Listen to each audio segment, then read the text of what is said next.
Ils étaient un millier de chemises rouges rassemblées à Bangkok pour rendre hommage au général thaïlandais Sen Deng, mort ce lundi.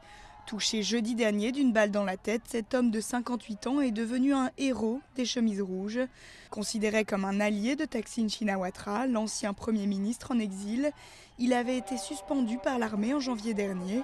L'origine du tir reste inconnue. Les autorités thaïlandaises, elles, ont démenti toute implication dans son décès.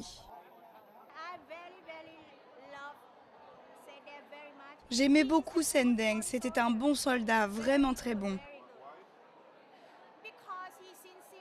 Il pouvait protéger la Thaïlande, il était sincère, ouvert d'esprit. Si quelque chose arrivait à la Thaïlande, Sen Deng travaillait dur. Il avait beaucoup de courage pour faire face à tout ça. C'était un bon soldat. De nombreux manifestants sont encore retranchés derrière les barricades au cœur de la capitale, et ce malgré l'ultimatum fixé à 15h, heure locale, par le pouvoir.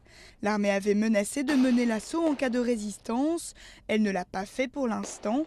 Depuis jeudi, elle bloque néanmoins les accès à cette zone rouge pour y limiter l'approvisionnement en eau, électricité et nourriture. Des messages à la télévision ainsi que des tracts lâchés par avion ont sommé les chemises rouges qui voudraient quitter le mouvement de le faire. Ce lundi, les demandes de retour au calme se multiplient. L'ex-premier ministre thaïlandais en exil Thaksin Shinawatra a appelé le gouvernement et les chemises rouges à la raison pour éviter que le royaume ne sombre dans la guerre civile. De son côté, Nattawut Saikar, un leader des manifestants, a proposé un arrêt des violences. Pour la première fois depuis le début des affrontements dans les rues de la capitale, un contact a été publiquement établi entre les deux camps.